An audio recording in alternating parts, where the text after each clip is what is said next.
Con này đẹp quá ha anh Quốc. Con này được cái máy đẹp á, vàng đẹp. Vàng đi tỉnh rồi. Thằng này nó không biết xài nữa chứ. Nó cắt tiếng Đạt quen rồi. Tiền nào cố đấy một cái vàng đẹp quá. Máy anh chắc là đài này đài sau hả gì nè, chứ máy đi em giao con bữa hổm giao con kia 60 máy dở. Bàn kia không tiền nữa. Nó phải lấy này FB nặng cấp hơn, FB so là cái bàn của nó phải bàn dán lại là dán. Thấy ống khói là biết zin rồi. Nhìn máy vừa hỏi hôm qua em thấy là mấy kết rồi. Rồi được rồi, đâu có gì đâu, em bán máy cho anh đâu có sợ đâu. Đó anh em mà, đâu có gì đâu.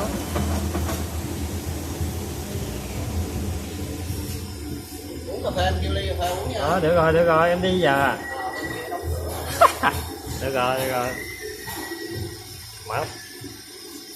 Anh mở máy lên anh đưa mấy cái giấy anh cắt giùm em cái chuyển clip cho nó cái. Giấy gì cũng được á.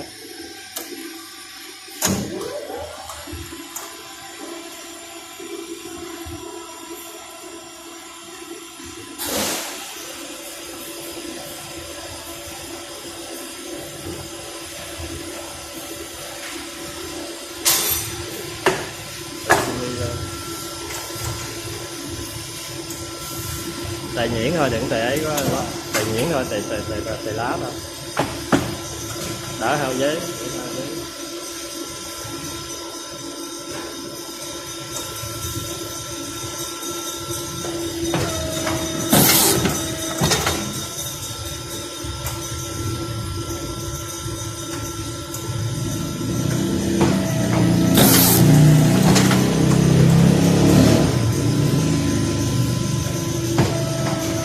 Rồi được anh quá rồi, được.